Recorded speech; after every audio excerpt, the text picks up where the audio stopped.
Our turn. I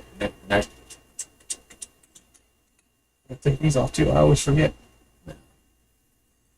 Eventually, we're gonna be huge and have hundreds of thousands of views per video, and then I'll buy some of those anti-glare glasses. You don't have enough time to watch that many videos. You're right. All right. Let's stream them both. Well, good. Okay. Yeah, I hear this.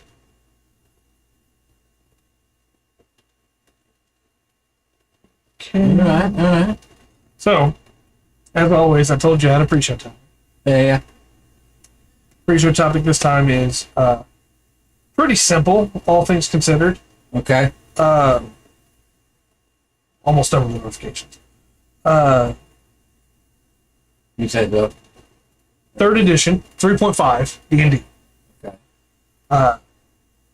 DM decides homebrew campaign Okay. that is a mix of 3rd edition and Lord of the Rings. That's a wrong. Uh-huh. I think they did it the wrong way. The magic's too powerful. Oh, yeah. Especially 3rd edition magic. Yeah. So, party is having a great time. But one of their players has to drop, playing the barbarian. And so they look online and find somebody else from Facebook in their area and invite them to come play with them. And this person claims that they have a lot of knowledge about 3.5. This is when we find out in the story that the DM does not have a lot of knowledge on 3.5, so why are you using 3.5? Don't do that. And also don't then change 3.5 to combine it with a bunch of homebrew rules to make it run Lord of the Rings. Never. 3.5 is great, but you shouldn't be running it Never use. homebrewed if you don't know it. Also, hi, Dark. So, as they're playing, everybody was allowed point buy, right? Okay. 3.5 defaulted to point buy, so Right. no problem. What I will. Hey, well, DM does not check any of their sheets, Yeah. and this new player has a 20 in wisdom and a 10 in everything else, which is physically impossible to do with point buy. Yeah. You can't do that. You can get a 20 in 3.5 point buy, Okay. but you have a certain number of points you can spend, so you're going to have a couple sixes. It is not recommended. Physically impossible to do. And then this druid, every encounter is summoning a bear, wild shaping into a bear, and then using enlarge on himself to make himself into a huge bear. Yeah. Which is, sure, there are feats you can take in 3.5 that let you cast a spell while you're wild shape. Sure. You should not be able to cast a spell that's an action spell, wild shape as a bonus action, and then cast another spell that's an action spell on the same turn. No. That part hasn't changed in D&D, right? Yeah. No. But because the DM didn't know 3.5 that well, didn't question it. The player then continues to do stuff like that over and over and over again, little bending of the rules, which eventually becomes breaking the rules, right? Yeah. And then every time the players ask about it, well, I don't have to explain anything to you. I just have to explain it to the DM. And the DM doesn't ask about it because he doesn't want to rock the boat. Yeah. No, I understand DM, but you have to push back a little bit, ask some questions. And I don't think there's anything wrong with that, because you all learn together. Yeah, you try to be one step ahead as a DM, but we're going which a few times we just sat around talking. Yeah. Smacking and talking, so everybody needed to leave for the week. But yeah, going to another system, you're gonna have breaks in play. Oh, yeah. You're gonna have to stop and do, and figure stuff out. Yeah. So DM finally has enough of this bear nonsense, right? Because having summoned bears, as you level up in 3.5, you get to summon more creatures of that level. Yeah. Just like in 5e, except in 3.5 you can summon bigger creatures They nerfed it quite a bit moving forward into 4th edition. But There is no 4th edition. well, right. So every fight, this druid had like 3 bears and then was a huge bear at the start of every fight. You know, DM finally was like, look, you can't use the bear. I'm not going to try and give you a reason in lore. It's not happening. You're just not doing it. Yeah. So player was like, okay, no, it's your game. All right. Fight starts. Player says, I'm going to turn into a legendary ape. And then turns into a legendary ape, casts Gibbon's Reach to be able to get an extra set of arms, declares that using Gibbon's Reach sets all of 4 arms on fire. It's not how that works. Yeah. And then tries to use a great sword as the legendary ape. First off, at level 12, you can't turn into a legendary ape. Fair enough. You're not allowed, per rules as written, to alter to add limbs to a beast. Okay. When you transform into one. If you polymorph or anything like that, you're not allowed to. That's specifically for humanoids. It's not allowed for beasts, right? Yeah. But sure, rules intended, people could allow that. It definitely doesn't set your arms on fire. And then you can't use a weapon. That's not a thing you can do. So when told no on that, the player decided to try and grapple a dinosaur. And because the DM didn't know how grappling works in 3.5, this huge gorilla with 4 arms, grappled this dinosaur down to the ground and then broke its jaw. And the fight was over. So 3.5 rules, you can't grapple anything 2 sizes larger than you. Yeah. Because, of course, you No, can't. he's legendary. Right, No. of course, yeah, he's legendary. He's not King Kong size, but Mighty Joe Young. He's right there. Yeah. You know? So the DM is finally like, look, I don't know what you just did. You have to stop doing this. Yeah. And the player says, well, clearly none of you know how the game works. And anytime I do anything, you question me on it, so I'm leaving. Yeah. And it's like, what? And I thought it was such a weird story to bring up. Yeah, Goku, right? Yeah. Because this player wanted to play in a Lord of the Rings inspired 3.5 campaign and wanted to be able to do super magic. Yeah. But no. I've got nothing against, like, hey, we're going to do a high magic campaign. I'm going to let you cast 2 spells around. You're gonna run yourself into a corner there. You're gonna get I agree. You're gonna get to a point where you can't. I mean, like, Yeah. maybe one of the podcast where it's like, okay, Baldur's Gate 3 Yeah. stops at level 12 because Yeah. they don't want to deal with spells after that. I don't blame them. You know, the 7th, 8th, 9th level spells. Yeah. They're not jacking with that. And yeah. But as a GM, DM, whatever system you're running, if you don't know the system, you need to make sure that you understand when somebody says something that doesn't sound right. Yeah, check it. Check it. Exactly. Just check it. Check it. It's not going to make anybody at the table feel bad if you go, let's make sure we understand how that works correctly. Right. And then you pull it up and everybody at the table learns. And if somebody's cheating on purpose, Yeah. they're going to learn real quick they can't do that. Yeah. Yeah, the Usaru form. So, just, I saw that story and I was like, oh man, what a mess. And I was like, you know what? This time, I am acutely able to cover the problems with this cheating. As one of the, like, 7 people on this earth that likes 3.5. Pretty, like I said, we play online, and they also have DDO, Dragons Online, and it's not near as big as Lord of the Rings Online, like like it's bigger, but it does have players who love that game, and stay with it, and that's all 3.5, you know. All right. So the other 6 are playing that. Yeah, exactly. I need to go play that with them. But I'll stop tearing us down this path so we can get into the meat and potatoes of the episode. Okay. Which is hello and welcome to another exciting episode of the Full Spectrum TTRPG podcast. My name is Trey. I'm Rungren. And we've got some stuff to talk about tonight. Yep. I have no news for you. There's like stuff's happening. Daggerheart is slowly getting more stuff revealed for it. But we don't have the full rules out yet, so I don't really want to, say, hey, let's talk about it. Fair enough. And then Candela Obscura is going to be open to the public very soon as well. So Yeah, and the Ghibli game's yeah, out now. You can buy the Otogubia, yeah. something like that.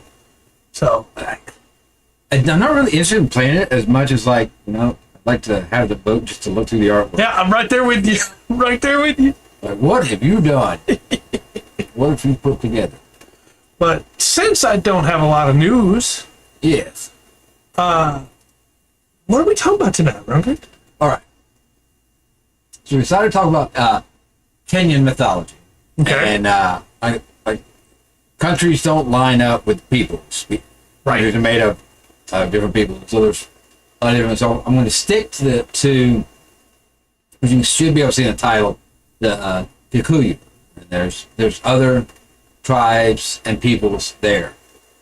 Do that one. I'm going to stick with the Kikuyu for that, which is they're the biggest population there. It's also I think most of them are, they have a big central part of central Kenya. Okay. I think like the biggest city, I think it's capital too, but I think the biggest city is Nairobi, and they make up the biggest population of that, right? Okay. Okay. There are other tribes. Yes. Yeah. Yes. Like I said, the Maasai and a few others. I lost my list. I had a few down here mentioned, but there are. They all are Bantu. Okay. As far as like you're following, or at least have a mix of Bantu, or you're looking at further West Africa, like this migration over to here. Right. Like the path you follow, and so maybe they're all may fall under that Bantu umbrella. They're still individual things. So I'm sticking to the to one, because I do not want to credit somebody something that's not theirs. Or, Yeah. Do that. I'm trying to keep everything lined up. Absolutely fair. Yes. And as always, we mean no disrespect if names are pronounced incorrectly or if we make jokes while we're talking about these. It is just our attempt to talk about how cool mythology from different parts of the world is Right. that normally doesn't get talked about. And look, I can't say anything because really about them, because most Kenyans are trilingual. Okay. For the Kikuyu, they speak Kikuyu, and they also speak something called Kiswahili Okay. and English. With that, so Awesome. most people are trilingual. Nice. And for probably speaking English better than I can. Already got us beat then. Yeah. And I am just any Kenyan out there. I'm just a Zungu. So, Zungu. Keep working. Trying to get this straight now. All right. I think they did pretty well. They got I think there's 6.5 million people a day. I'm glad you brought that up. That's a thing I wish we did more when we talk about these countries. Yeah. Was give just a little bit of information about the country before we dig into it. Yeah. Should. We're failures. And that used to be when we started, that was my job. So maybe I just need to get back on that again. Maybe so. Let's do that. So I think about 6.5 million now that make up through there. Of course, as with any country and any people, they have history, and sometimes it's beautiful. Hey, that me. Look, I would talk trash to you tonight. See, well, look, like a week ago, 2 weeks ago, South Korea got a new fighter jet, kind of based off the F-22 model. Oh, nice. I don't know what they did with it. I saw got to see some video footage of him flying and everything, and I don't know what kind of connections he has. Yeah. I Yeah, like the Raptor a lot. I need to look that up. So, let me put it up. Yeah, I got the two on the back. Ooh. It looks, Okay. and I bet it goes fast. But anyway, so this is kind of interesting as I think because this is basically monotheistic, Okay. their belief system. Okay. Interesting. Now, I will be referring to some other beings, but like we talked about, like with a lot of the Inuit, they're not really deities. They're more of what you would figure like a spirit or maybe like an aspect of that. That is Right. Don't know if I'm talking any sense to that. But it's basically monotheistic. There's one creator, one supreme God. But there is like great spirits, and there's sort of an ancestor in there, Right. and like that. But their idea for their creator, it's Ngai, Ngai, Okay. and he is the supreme God, creator, and a lot of times, if he he controls everything, right? Okay. Rain, thunder, sun. Just a short little story about Ngai. I'll put it up here, set it down. It's very short. It says, "In a land blessed by the touch of the Creator, Ngai, the sky was painted with stars, and the earth was a canvas waiting to be filled. Oh. But it was shrouded in darkness and chaos, a place waiting for order to emerge." Which is a very common thing, Yeah. right? We've seen it through that. High above the clouds, in a realm where only the divine tread, fifth dimension, heaven, however you want to look at it. Right. And Guy watched all over things. He looked down upon the formless void of the earth and decided to shape it into something beautiful. Okay. Do that. And want to get good introduction for Guy out the way. Right.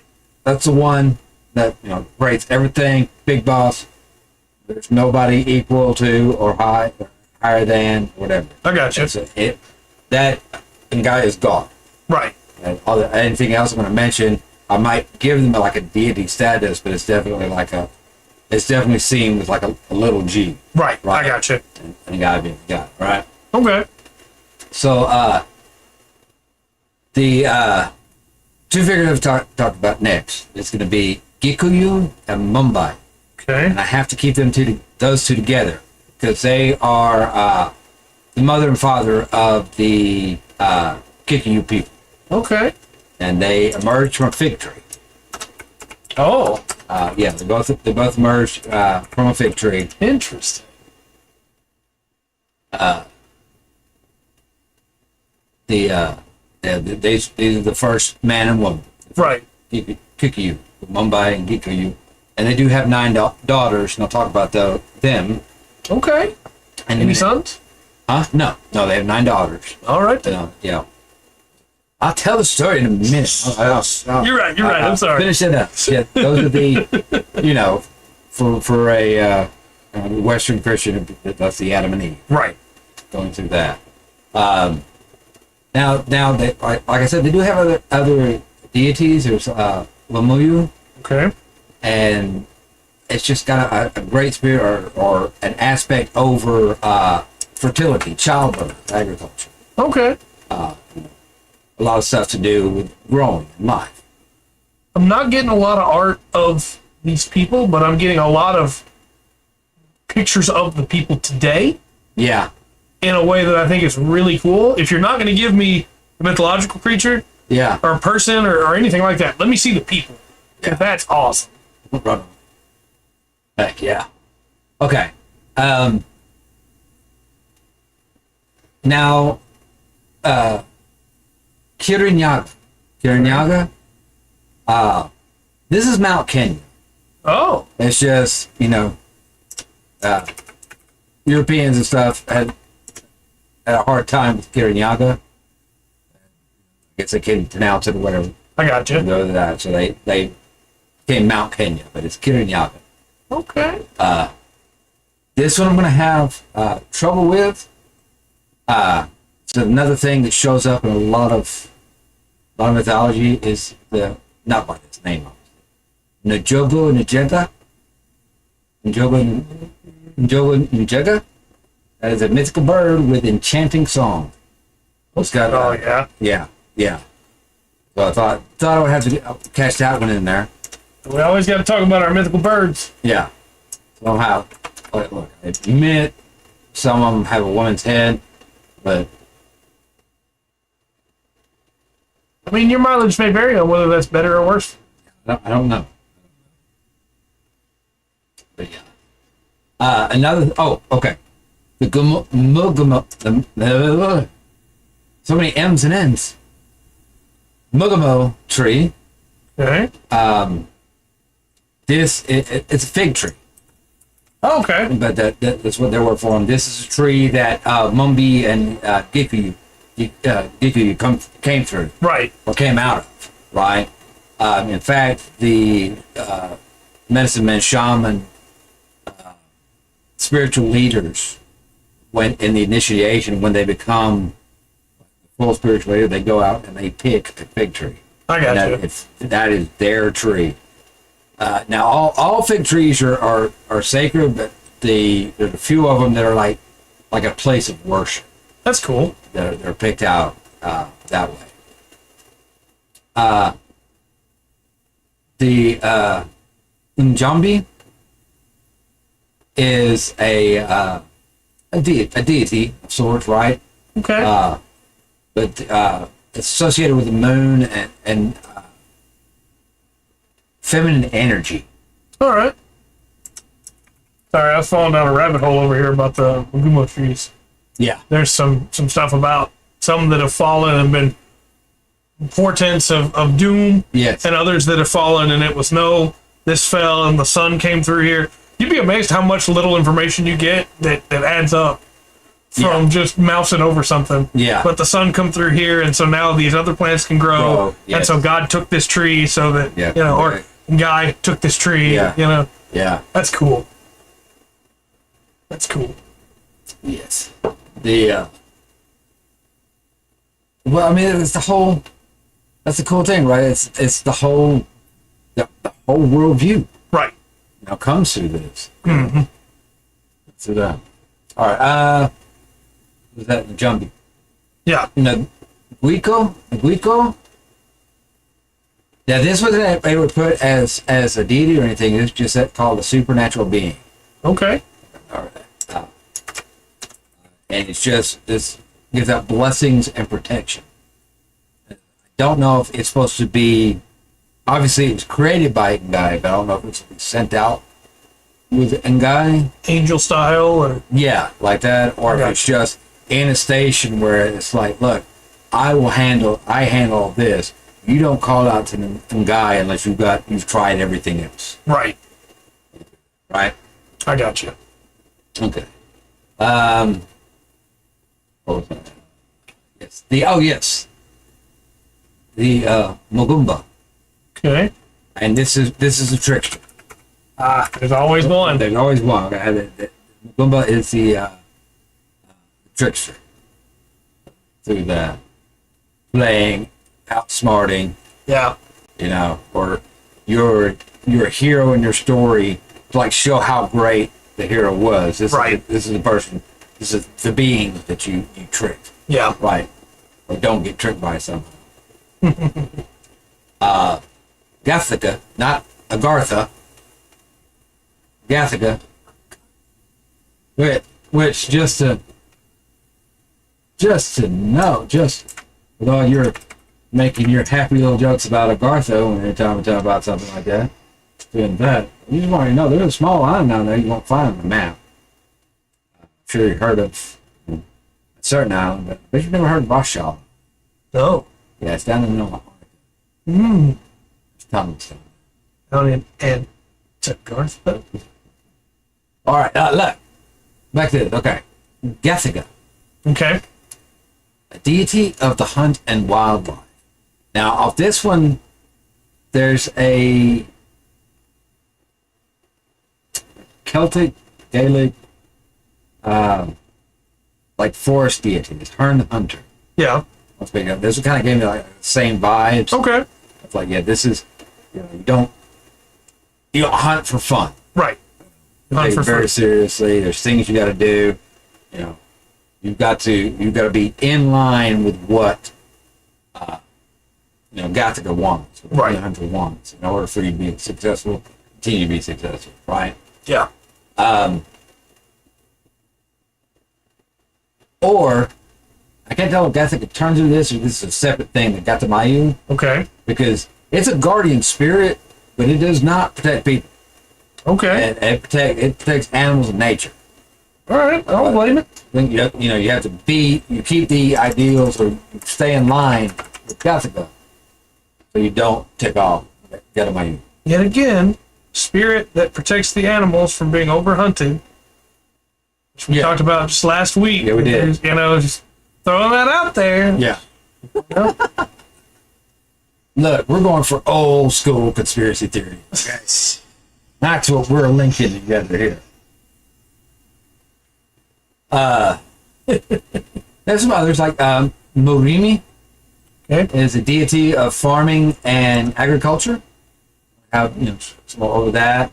The Eye, spirit of the forest and wilderness. Mumbi, goddess of rain and weather. Like I said, and not over the. I got you. Yeah. I have the whole universe to worry about. You take care of it. Right. Like that. Right. Kimani, that's your health and well-being. What's with them? Okay. And I'll go through the kind of fast, but like there's not a pantheon. Right. Kind of thing. This one I need to dig in more personally a little bit into it, but the Nyambura, because this is the deity of rainbows and promise. Oh. There's only one promise that has to do with a rainbow that I can think of. As far through That would be mythology, mythologically, yeah. yeah, going through that. That's the Hebrew one. Yeah, the art. Yeah. The art, yeah. Through that. God's bow that he puts in the sky. Right. The I guess also the Christian one. The weird way to put it in hindsight, but so there's two. Well, no, it started there. One. I went back to the oldest version of it. Telling you, old conspiracy.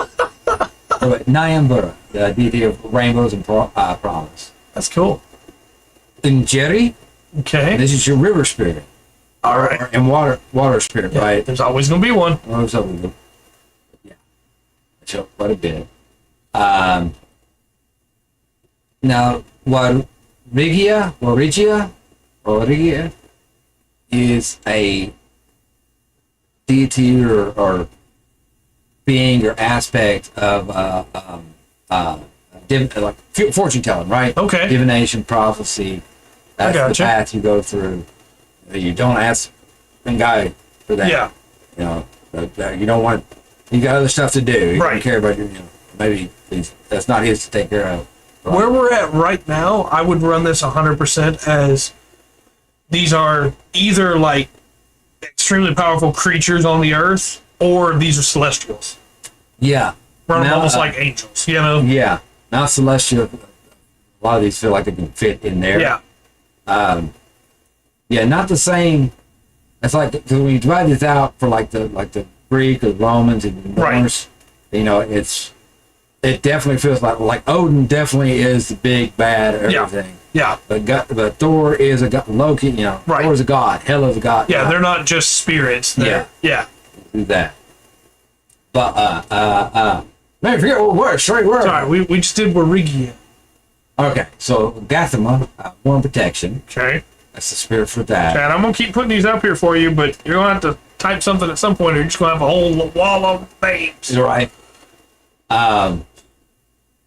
The Mugai. Okay. I can't. My mouth wants to say Mogwai, but it's not it. It's the gremlin thing that you don't want to get wet. Right. Right. Or feet Mugai. at midnight. This guardian spirit of family and lineage. Okay. So the ancestors do plan this. I believe there was one of the rebellions. I believe it was against to overthrow colonial rule, but it might be against a neighbor that had pushed them out of their land. Right. Through that, but the leader gave a speech about no, our magic and stuff's not going to work unless we need to be on the land one that and God gave us. Right. But that's where our ancestors make up the dirt. Our ancestors are in the ground there. Yeah. Makes sense. Yeah. With that. There's one guy, Kibuku. Kibuku is a spirit of knowledge and wisdom. Okay. Got probably not pronounced right because it's got a little squiggly line, tilde thing over each vowel in that thing. Njama, you go to Njama for justice and morality. You know, Okay. the lines and everything. But like I said, all of this is under definitely. And guy. Yeah, Yeah. And guy would have it all under control. Right. It's just that he doing it. Yeah. Not do that, right? Marungu is a guardian of sacred places and rituals. Okay. I don't know for sure. I wonder if like some of the places where they have the fig tree, through that, if that, and they have a like it's set up as a place of worship. Right. You know, a little shrine right there. If they have something for on the outside for Marungu. I would think so. Yeah. I don't know. That's pretty cool. This is the one I want to get to know. Wanjiru. She is the goddess of dance, music, and celebration. Oh, nice. This one makes me happy. Okay, the name is Gathering. Gathering. Can I guess? Yeah. Is it about gathering? Yes, the deity of harvest and abundance. That's cool. That's cool. Yeah, I like that. Nutini is the spirit of the ancestors and heritage. I was gonna guess on this one too, but I was gonna be wrong. Well, I'm glad you didn't I then. thought it was gonna be the spirit of betraying your captain when he's not doing what he should be doing. Yeah. Getukira is a healing and herbal medicine Okay. spirit, goddess, deity. Yeah. Okay. Now this one, Kikuyu, as the patron spirit of the Kikuyu people. Separate from the previous Kikuyu. No, I think Or it did you is. become? Yeah, I think that is because Okay. it's still. They're still your ancestors are still very important Right. in this. Even though it's Makes sense. monotheistic, it goes through it. Right. Mundu, which you add also you get Mundus, you know, Right. with different things. Mundu is the ancestral spirit of the land and community. Okay. Like a lot of places, like Ngai gave this area of land around the mountain and the land to them. And Right. the sacred land that was given to them. I got you. Okay. So off the celestial type, Okay. right? Get some creatures that would have going through the land, right? Okay.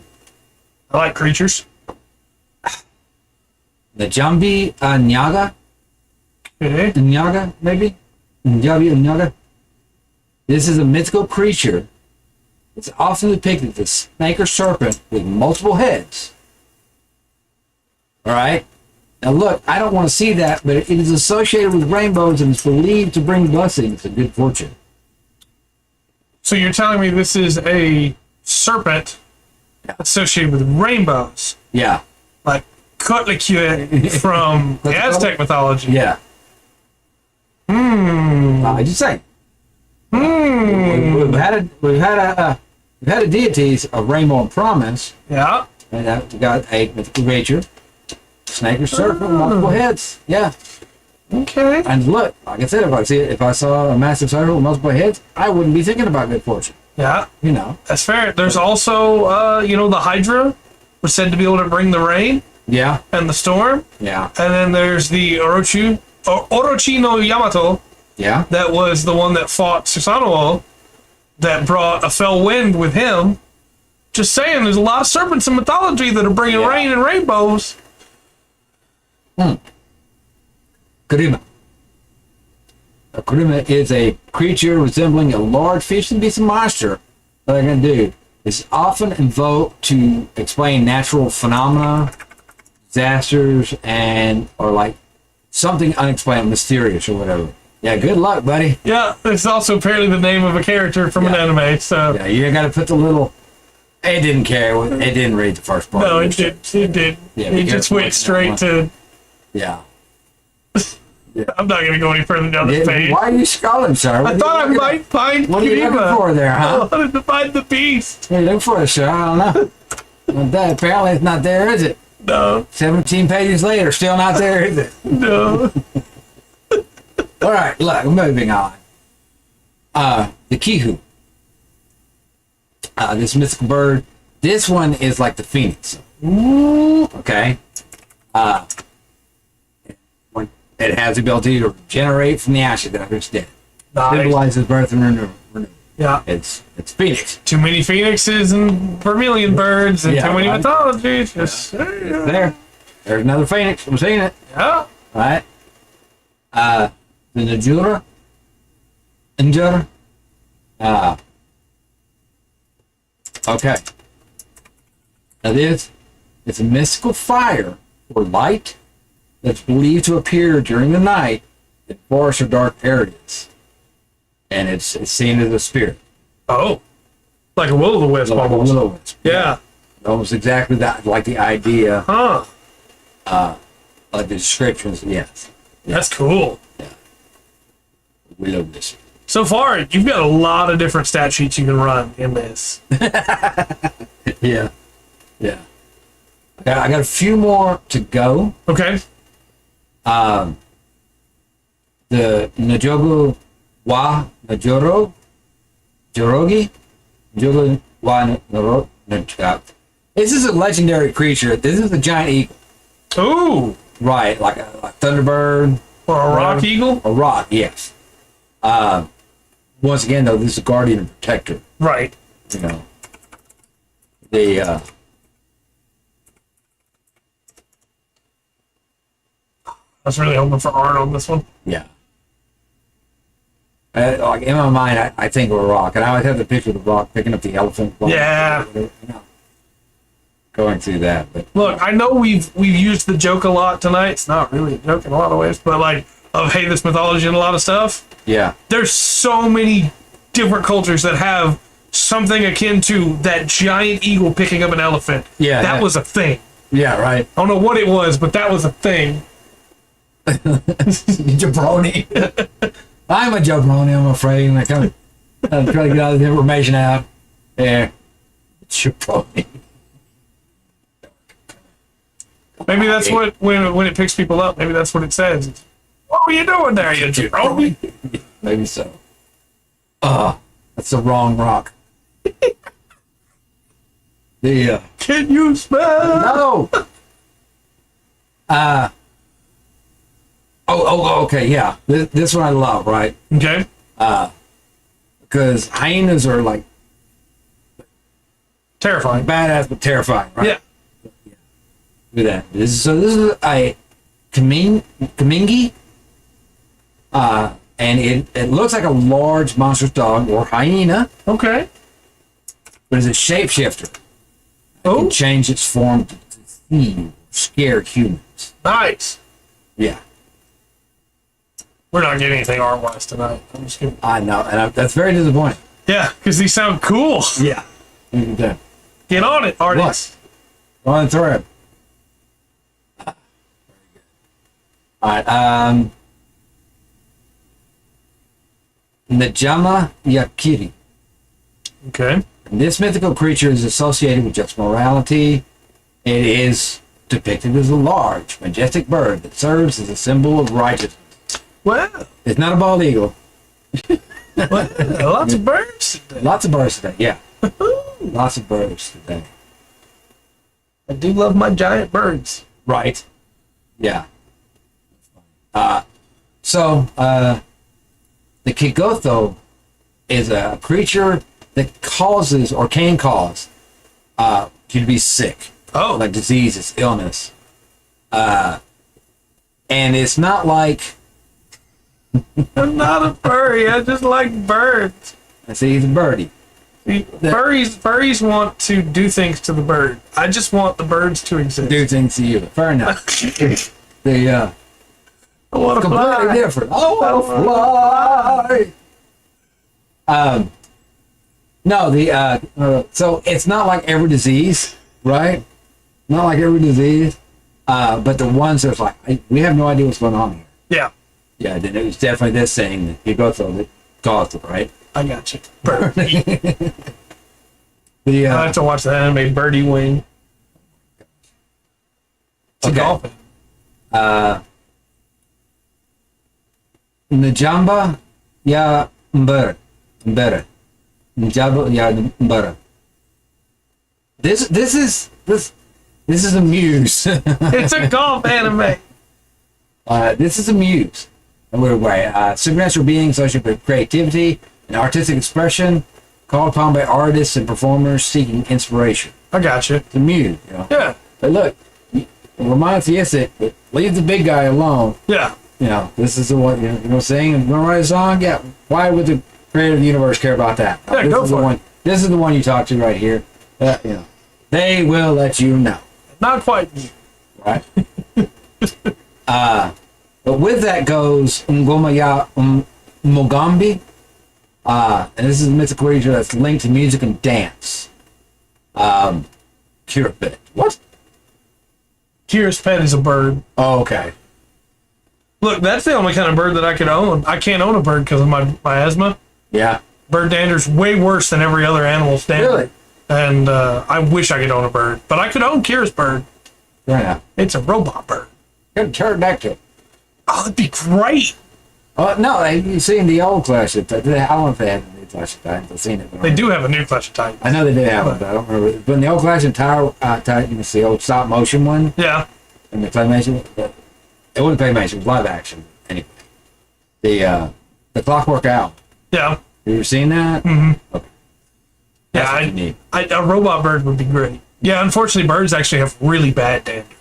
A lot of dust gathers in between their wings, and then between the feathers, and then the actual feathers themselves, they don't stop growing. I just think people misunderstand. They think feathers reach a certain point and stop growing. Birds trim, tail feathers do, Yeah. but birds trim their feathers, and so they're always creating dander. But takes it. Some birds stop growing at a certain point, but most birds continue to grow. That's why you'll find some macaws that have like super long wings, Yeah. but the bones themselves stop. They do molt their feathers as well, but that's why you'll always see them like trimming. There's the Kira cry. They're not just trying to pick stuff out of their feathers. They're also trying to make sure that nothing's grown up in their shit. I don't know why I'm doing I the. don't. I'm a weird guy. Anyway, Ngoya. Yeah, please tell me Mugambi about this Mugambi. is a mythical creature of dance music, right? Yeah. The spirit inspires rhythm, movement, and if you are happy, at your gathering and it's peaceful and it's good. You're on good relations with Ngoma ya Mugambi. I got you. You superb. I would take that. That's why he's crying, because I took his bird. Take Fair enough. Just one last quick thing, and then I'll shut up about it. Feathers, birds actually can regrow most feathers, but there are some feathers that can't. Specific feathers in their tails and specific feathers in their wings Yeah. are called pinion feathers. Yeah. Those, if they're plucked out, they don't regrow those. And so you can clip a bird's wings, or you can take their wings out forever, and then they're pinion feathers, and they'll never Yeah. be able to fly. It's a really cruel thing to do to a bird. It's much better to just clip them because they bleed really bad. Look, I'm just interested in people. Okay? And the So- stories and lives they lead. You know what it's time for? Story time with Uncle Rundgren. Wait a minute. Yeah, we are getting there. We do have a couple of stories. No perf YouTubers. I wanted to be an avianologist for a long time. I really did. Not an ornithologist. That's a different type of bird study. Okay. Please move me past this bird. I will talk about birds forever. Please move me past birds. Okay. We're going through that. Anyway, okay. But I do have follows them deeply. Yeah. I wish I did. Send me some bird VTuber. What are you asking for? That's a very good point, actually, in hindsight. Oh, be careful what you ask for, sir. All right, look. I do. Birdie.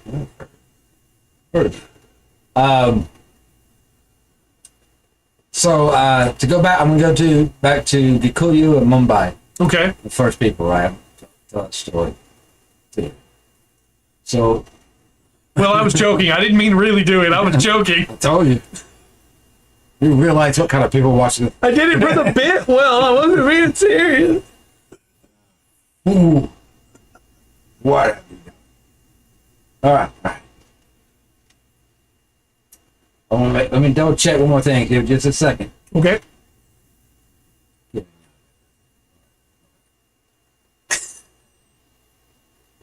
It was a bit. Sure. Oh yeah.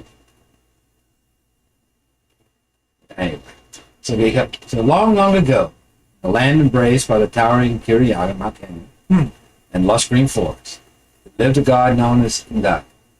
Ngai was the creator of all things, and it was he who watched over the earth and its people.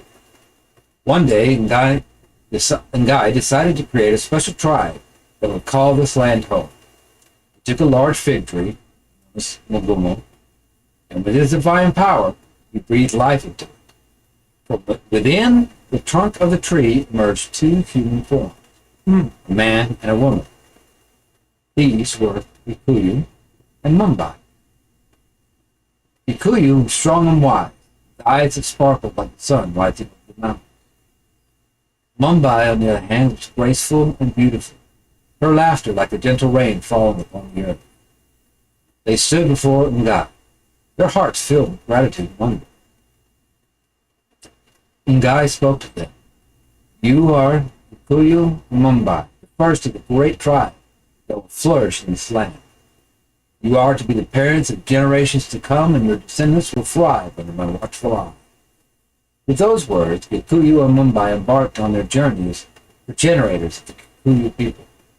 They built their home near the magnificent mountain when Ngai resided.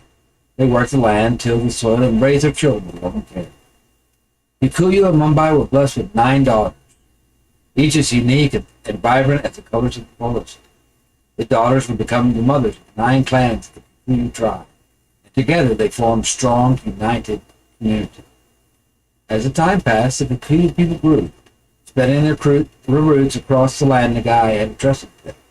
They respected the land, the animals, and the spirits that dwelled in the shadows, and in return, Ngai blessed them with fertile fields, abundant harvests, and the songs of the wind that whispered tales of old. Are they still in 9 tribes today? Yeah, there's 9 tribes, and it's the 9 daughters. Okay, so Kikuyu and Mumbai had 9 daughters. Very nice. Winjiro, Wambui, Wanjiku, Wambui, it's also known as, I can't say that one, Waithigeni, when daughters, dark, don't call me daughter. Yes, it's daughters. Daughters. Wangesi, Wanjiri, Nyambura, Waramu, and Wangari. Those 9 daughters. And actually, the tribes' names. The tribes' names are named after the daughters. Okay, that makes sense. It's just it's like they don't have the double W on. Oh, okay. So instead of like the daughters Wanjuru, the tribe is Anjuru. I got you. It's Anjuru, Ambui, Anjiku, Angui, like that. So either tribe, but all they make up the Kikuyu people. Okay. Right? That's cool. There. I love it when something has like stuck around. You know? Yeah. The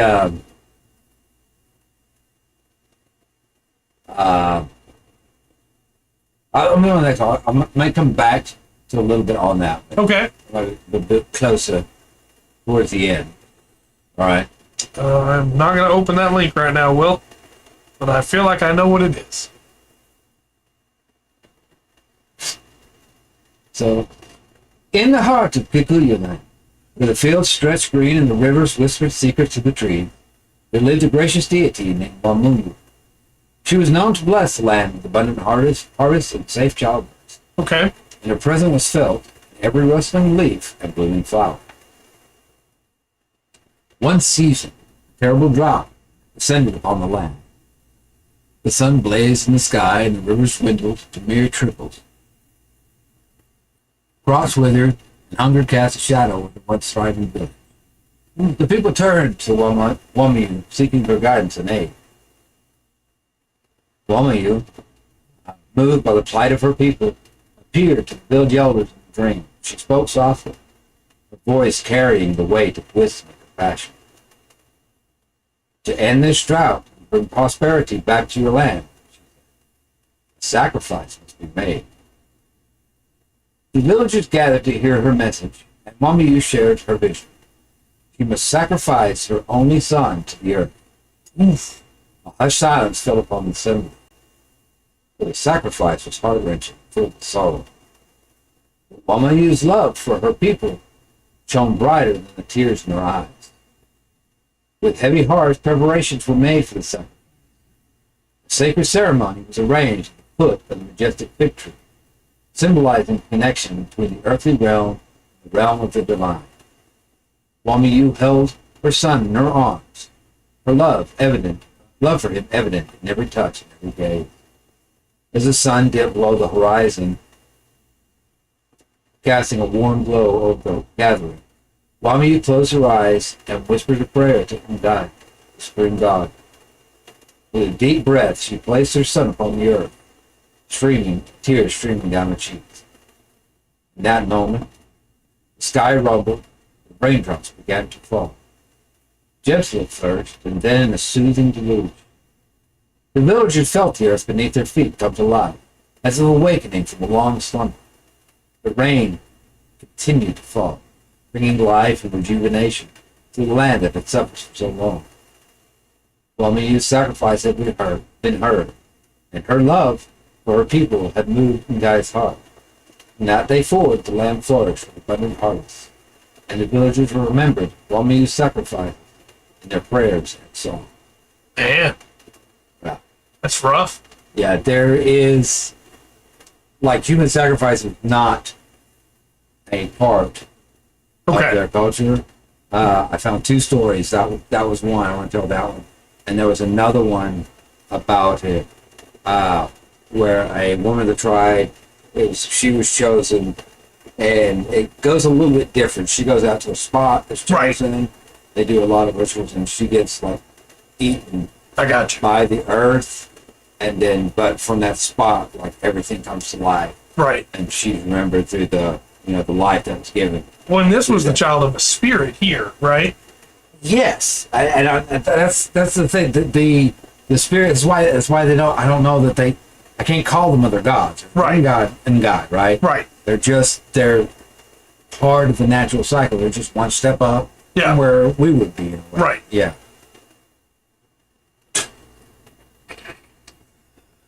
Yeah.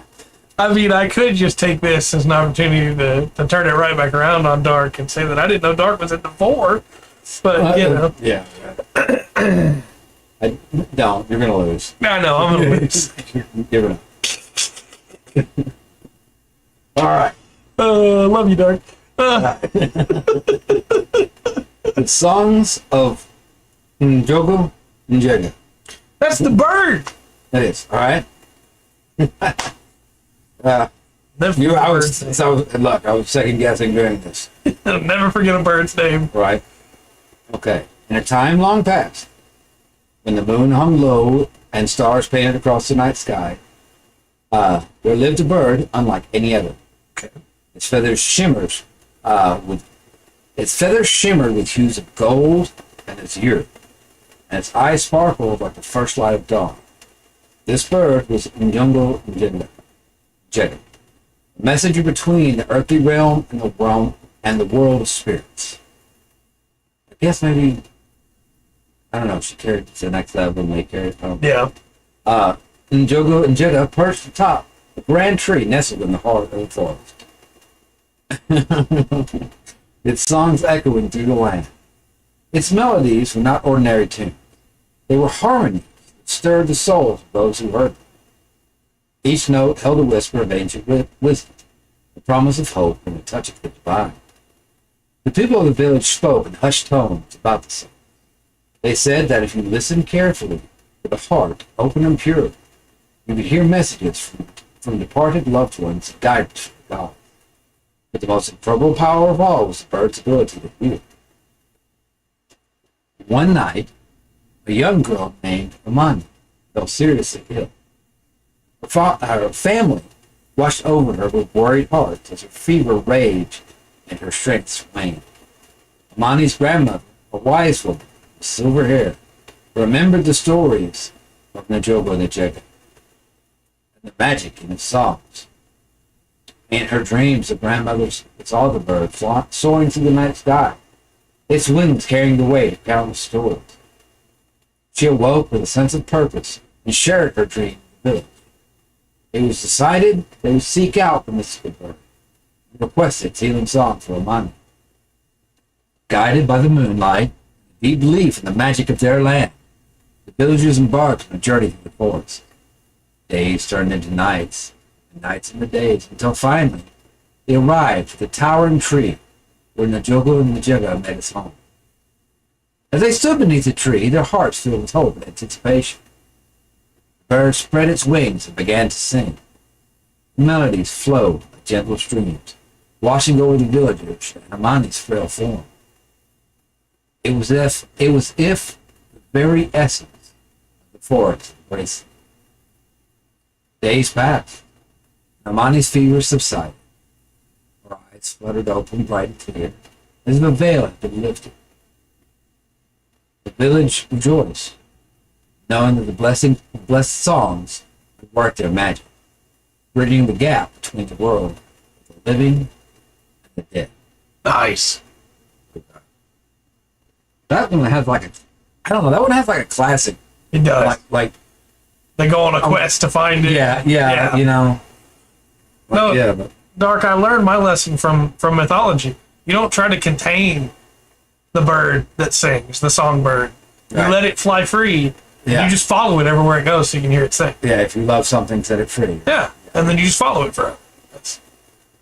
That's the part they don't tell you about in there, where the emperor then followed the songbird for the rest of his life, Right. instead of being the emperor, so you can still hear it sing. Didn't he? One version he died Yeah, he dies in one version without the song. without the song. Yeah, Right. that's a very good point. That's a very good point. Well, yeah. Well, a lot of, like, so much of this is, when you look through mythology, is like, yes, it's an explanation of some things that are around or what happened. Yeah. Why things are the way they were. But a lot of them are also Warnings. like a lesson about, for like there are few stories for the Inuit, like why you don't go, children do not go near the water, Yeah. you know. You can get grabbed. Yeah, things like that. That's also true. Most people do use that still today. Birds are still used in All right, mines Doc. today. Catch you later. Good doing your reviews. Good. But the, well, like there's a folktale I found, I didn't have all the details on it, but like a married man, does not stay overnight with in-laws. Okay. That's like, thing. And look, and they, you if you do that, you call a curse down on you, your family, and your in-laws. I got you. Now, fine, you may say, there's no such thing as curses. It's a silly thing to believe. Okay. Also, these people believe in like harmony, like family, Yeah. like keeping harmony. Yeah. Don't wear out your welcome. Leave. Go spend the night somewhere else. Yeah. Y'all are gonna get along better. That's right. There's practical stuff in there. Very true. We'll do that. All right. Here we go. Had to. I figured if I mentioned the trickster, I need to have a trickster story. Yes. This is the Adventures of Magumba. Okay. Okay. In the heart of the rolling hills and sprawling valleys, where laughter echoed through the air and rivers whispered tales of old, lives Magumba, a trickster like no other. His eyes gleamed with mischief, and his laughter danced on the wind, leaving a trail of puzzled expressions and hearty chuckles in his wake. Magumba's reputation for clever antics spread far and wide. No challenge was too great, no riddle too complex for him to solve. One day, a group of animals, weary of Magumba's boasting, gathered under the shade of a towering baobab tree. It's a strength of a tree. We talked about that a while back. Yeah. We did. We've had enough of Magumba's tall tales, growled Tembo the elephant, his tusks gleaming in the sunlight. We challenge him to prove his wit. Never works well. No. Challenge the trickster god. No. Of all the guys, you don't challenge the trickster god. I do like how Tembo is the name of the elephant there, because in Swahili that means elephant. Yeah, there you go. Okay. Yeah. I know the smallest amount of Swahili from VBS as a kid. Well, excellent. Excellent. And so the animals devised a series of tasks, each more perplexing than the last. They believed surely Magumba would be humbled by the challenge. Magumba, unfazed by the animal's skepticism, Of course. stood before them with a sly grin. Challenge accepted, he declared, his eyes sparkling with anticipation. The first task was to carry a river in a basket without spilling a drop. Magumba, seemingly undaunted, found a bamboo basket, whispered a few words into it, and watched as it expanded to hold the entire river within. The animal stared in disbelief as he presented the filled basket. Not a single drop escaped him. All right, then. The next challenge was to count the stars. Magumba raised his head, and suddenly the stars began to multiply before the animal's eyes. When he finally lowered his head, he recited the exact number, leaving the animals in awe. As the challenges continued, Magumba's cleverness shone brighter. He plucked a tail from a lion without the lion noticing, and he spoke the language of the wind, discovered the secrets whispered by the trees. Sounds good. Yeah. Yeah, that's a real evocative. Yeah. When each challenge met and exceeded, Magumba's reputation grew greater. The animals couldn't help but be charmed by his wit. Even his victories left them flabbergasted. As the sun dipped below the horizon and the campfire's glow grew warmer, the animals gathered again, this time with laughter in their eyes. Tembo the elephant spoke up, his voice tinged with a hint of imagination. Magumba, you are truly a master of tricks and wit. Your tales are more than just boasts. Magumba grinned, his heart lighter than ever. Perhaps we can all share in the fun, he suggested. Probably said it way sweeter than that. I'm sure. And so began a night of storytelling and laughter beneath the stars. That's pretty good. Yeah. Carried a whole river. Yeah. Didn't spill a drop. What about bamboo basket? It's a big basket. Okay. I have much more, but might be a little bit early on this. That's okay. We do have another stream still tonight, so Yeah. I'm not going to complain if we're a little bit early. Okay, we do. All right. So now I'm telling about the creation of Kirinyaga. Mount Okay. Kenya. Yeah.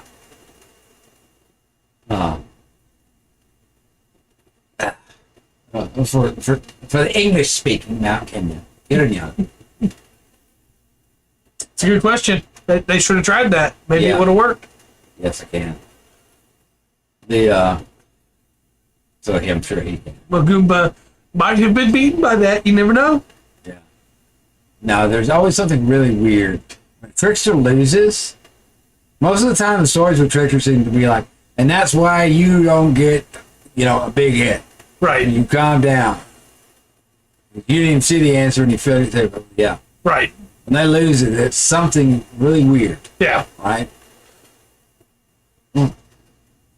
In the land where the earth touched the sky, where rivers flowed like veins through the land, there stood a towering mountain known as Kirinyaga, a name that meant mountain of whiteness. Its peak reached high into the heavens, and its slopes were covered in dense forest and veiled in mist. Long before humans walked the earth, Kirinyaga was a place of mystery and power. It was said that the supreme god Ngai, who held dominion over all things, chose this mighty mountain as his dwelling place on earth. The mountain's majestic presence was a reminder of Ngai's connection to the land, the sky, and all living things. Makes sense. One day, Guy decided to shape the land in a way that reflected his grandeur. With a sweep of his hand, he caused the earth to tremble and the mountains to rise. Kirinyaga emerged from the depths of the earth, its peak piercing the clouds like a guardian of the heavens. And Guy breathed life into the mountain, infusing it with his divine energy. Rivers sprung forth from its slopes, flowing down to nurture the valleys below. Lush forests and vibrant flora covered its sides, and animals of all kinds found sanctuary within its embrace.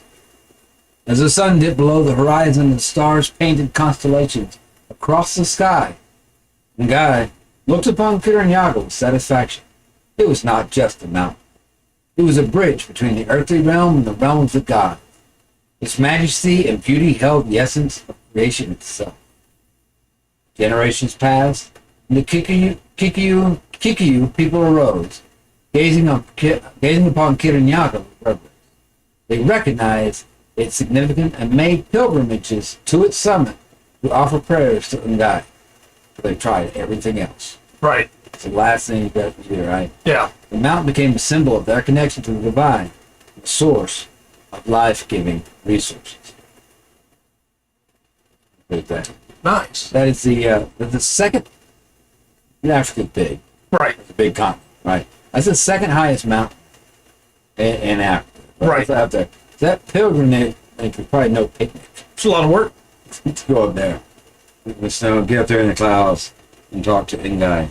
But it's like, yeah, but as I understand it, if you're at that point, to go there, You've exhausted all your options. Yeah. nothing else is working. Yeah. All right, and so back to the last thing I got. So back to the 9 daughters. That the tribes were named after. 9 different tribes were named after. As they got getting older and got up to marrying age, Right. or whatever, Kikuyu was worried. What did he do? Right. So he goes and talks to Ngai. Right. What's up? There's nobody else for him to talk to. He goes talk to Ngai. And the guy says, where you came from, the tree that you and your wife came from, go back to that tree. I need you to sacrifice a goat there, Okay. a lamb, ram, along that line. Yeah. Sacrifice the goat there. Then I think he says go. He says go home and then come back to me and tell me. Right. He said come back to me and tell me. And so he goes and does, and of course Ngai knows. Right. Right. He was okay. Now you've made this pilgrimage. You're going to sacrifice. Go back to that tree. And when he goes back to the tree, as he's walking out to the grove, 9 men Okay. come out, each one marrying a daughter. Yeah. To that, and then each pairing off there is the four. It's a lot like the Old Testament story. We have like the sons are all the tribes. Right. Yeah, the daughters are all the tribes. Yeah. It makes sense. But that's how they got home. Okay. At that point, yeah, why not? The fig tree had already life's come out of it a couple times. Why not more? They started it and continue it on. Now, I've really enjoyed this. It's very different in a lot of ways, but it's also not different in a lot of other ways, And there's it's still people. Yeah. I know, I'm not trying to start anything. I know that somebody may see this and go, what are you white dudes talking about black people? This is not, we're not talking about black people. We're talking about the Kikuyu. Yeah. Right? It's the world, that's not the best way to divide people up. Right. Yeah. The world's a lot more intricate than that. Yeah, there's a lot more cultures than there are colors. But yeah, it's really interesting to me to see. Like, there's nothing like this anywhere else. Yeah. In the world, you start moving off, you get other stories, right, and everything else, and yet there's still stories that you understand. You understand the emotions behind them. Yeah. On some of them, Yeah. Like, hey, there's people. My granddaughter's sick. Yeah. I gotta find a way to help her. Or can in some way grasp the idea of this greater spirit, lower deity, however you want to look at it, giving up the child, right, to save the land. Yeah, there's stories that pull in the same thing that people feel and Yeah. understand. It was really, really interesting to me because when they get picked, I don't, a lot of them I don't know. Right. Some of them I've heard of, Yeah, this was all brand new to me. or have some idea. Actually, quite a few of them have at least something in it Right. that I've heard. But yeah, when you actually get there, it's like, okay, here's Kenya. Okay, well now we've got, there's all different kinds of people here in Kenya. Right. That their stories are different through that. And now I do believe we have Turkey Yeah, next week's episode's already picked out for Turkey. going through that. And that, But I do want to point out, please do. we have all these, we can come back to Kenya. Yeah, there's And I more can go, tribes. maybe I do the Maasai one. Right. Right there. No, I think, to what you said a minute ago, I think it's very important that we talk about stuff like this, even if we are just two white guys, because we don't have a huge audience here on YouTube, but we do have an audience here on YouTube. But it will. And I think it's important that we show, hey, no matter where you come from, we're all still people. Right. These are all still stories that, as you said, resonate with us. Yeah. Even though we didn't grow up in that culture. And the more we learn about other cultures, the less we think of them as other, Yeah. So, Also, they have a number that they don't use. Now, we've talked about call. okay, yeah. More Japan bird is stuff. 4. Very funny. More No. bird stuff. No, Gobble, yeah, gobble. jerky.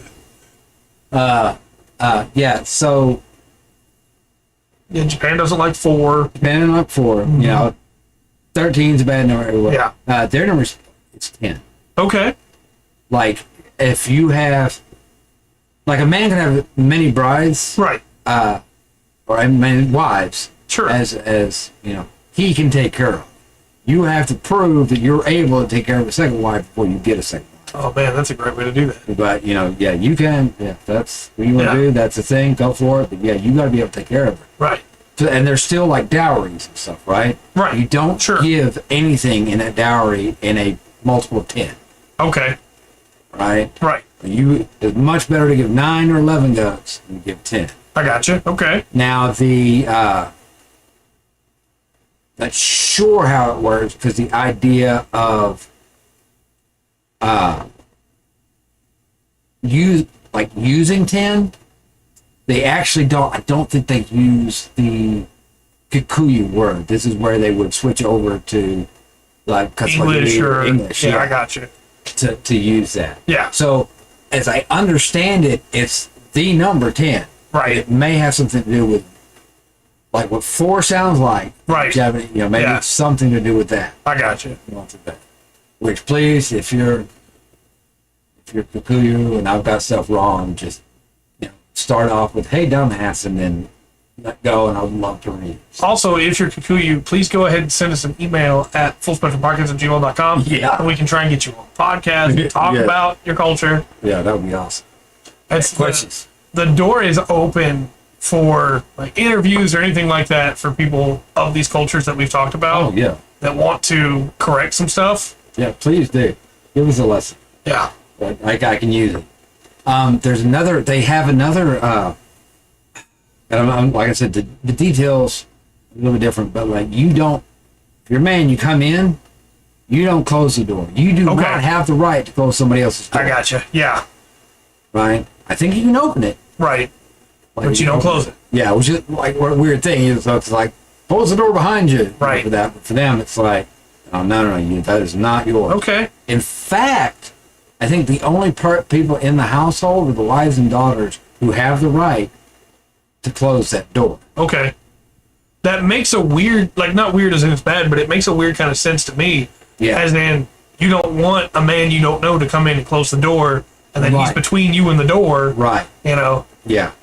Well, yeah. There's good. There's something more to it. Right. They had a few different interesting things like that. Yeah. Don't touch my rolling pin from Germany, Well, Rolling pin's considered sacred in the kitchen. Not sacred as in you worship it, but as in right. if it's your kitchen, that's your rolling pin. Yeah. You don't. Well, the threshold and like Norse, you don't step. Yeah. You step over the threshold. Right. You do not step on it. Yeah. I'll stab you in your face. You step on my threshold. Right.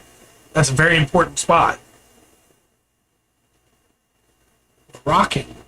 Seriously? Okay. All right. All right, give the email address one more time. Yeah, fullspectrumpodcast@gmail.com. Fullspectrumpodcast@gmail.com. I'm getting turkey together for next week. But Remus, I think you have my Discord as well, so you could message me on there. Yeah. We'll go to. I'll get turkey together for next week, and then if the next week after that, we can do Morocco. Yeah. On that, but that's.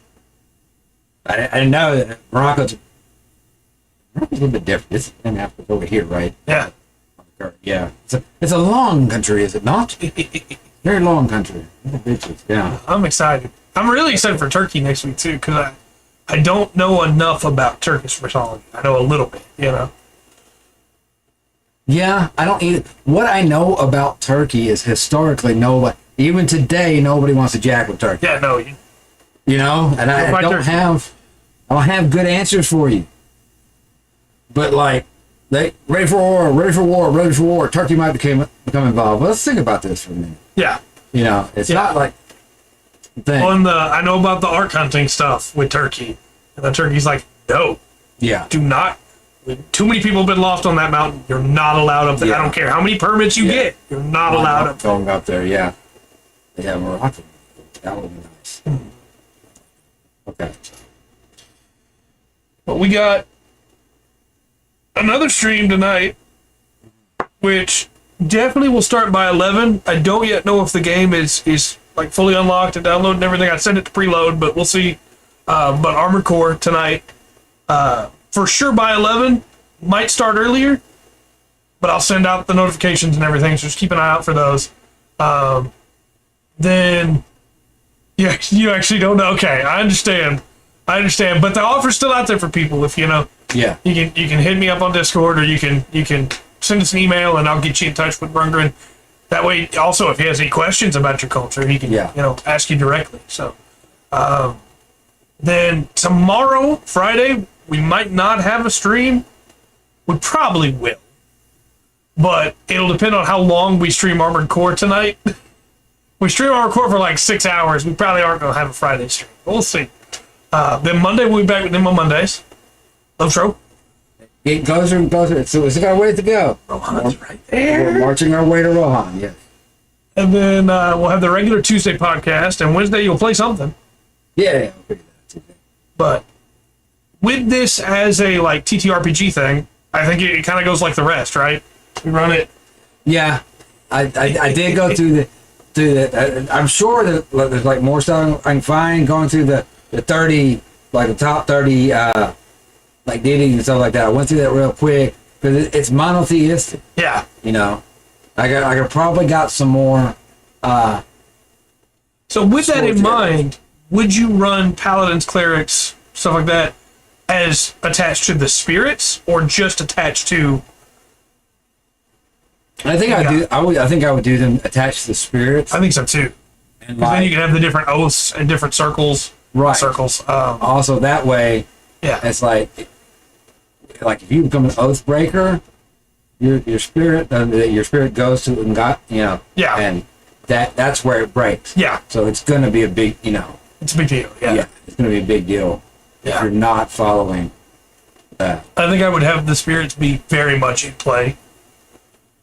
When you have something like that, this and a few other mythologies where you have like these spirits that are very close, right?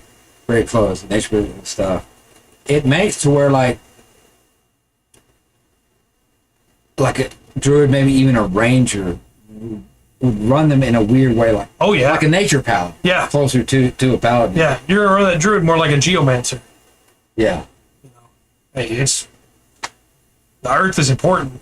Right. It's not just the life. I'm focused on the earth because I follow this spirit. Right. I'm in tune with this spirit. Yeah. Have a lot. There's a lot of stuff you can do. If you're using this, with a situation like you can make all magic divine. Yeah. If you're pulling from this, you need to make sure that you're making a deal with this spirit, right? This deity, to use what they're over. For sure. Would you have all the players come out of a fig tree, or would you have them just be regular people? No, I think you just be you're just for your characters. You're just the people Okay. going through that. The that's say obviously Right. where that comes from. So I would definitely have the tree around. Yeah. Absolutely. Something close by. Maybe even have like a grove of the fig trees where they make like a temple, and that's where you would go. Maybe that's where you go to get revived if you die too, or you go find the bird. Yeah. Yeah. Yeah. Get it to sing for you. Yeah. I'll see that. I don't know. There's a lot of interesting stuff. I'm 100% stealing stuff from this. I do every week. Like, I find ideas that I really like, and I yoink them to put in my own campaigns. But there were quite a few things here that I'm like, that's a good one. That's what I'm gonna hold on to right here. Well, I think, and this is just my feeling from the TTRPG perspective, to go with a like monotheistic, and then just have everything's under that. Yeah. Of course, for TTR, you probably want some kind of opposing for it, right? Whatever. But everything. So what you're dealing with is the in-betweeners. Right. Between it, I think it gives there's like an extra step before you get to a deity. So you actually have something in your pocket where, like, you call your spirit, you call your deity, whatever you call it, right? Go up on the head, and you always have the option as a DM to go, and guy shows up, right?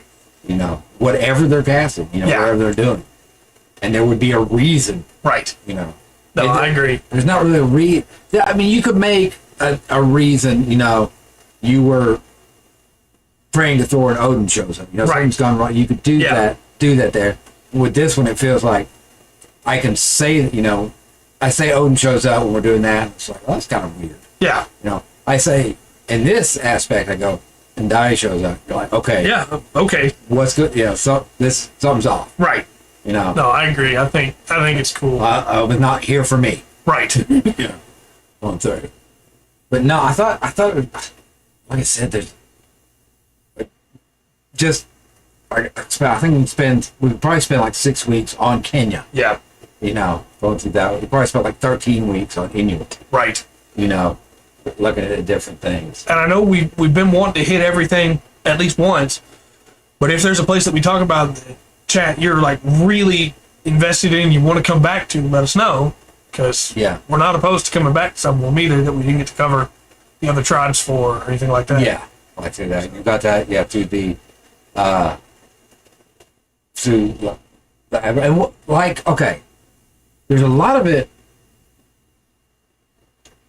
Like I said, the Batu people, right? Okay, so across these different peoples, there is some similarity.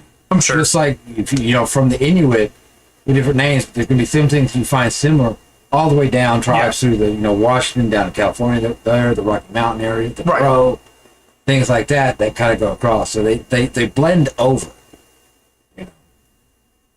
I have no idea. I mean, we may go one, like if we go to the Congo. Right. Okay. That we're going to have, technically, genetically speaking, I think you'll have a connection between those two people. The Baobab tree will probably show up again. Yeah. But the stories are all different. It's it's a little bit deeper jungle there, right? Yeah.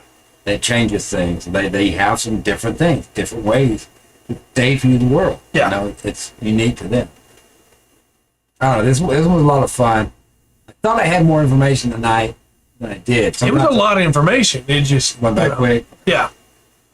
Man, I don't feel so bad. I know I wrote out at least 40 names. Yeah. Into the chat, so it was a lot of information. It went by quick. Yeah. I think also some of this I might be going. It's like, okay, I know what that is. That's actually something from over here as well. You've got a different name for it. Yeah. To that. But we'll be back, like we always are. Appreciate everybody for coming to check out with us all this stuff, and and encouraging us to keep looking at other cultures. I love talking about this stuff, so I'm glad that you like hearing us talk about it. Yeah. For sure. But with all that said, I've been Trey. I've been wrong. This has been the Full Spectrum TTRPG podcast. Remember to always enjoy the full spectrum. The Kikuyu and Kenya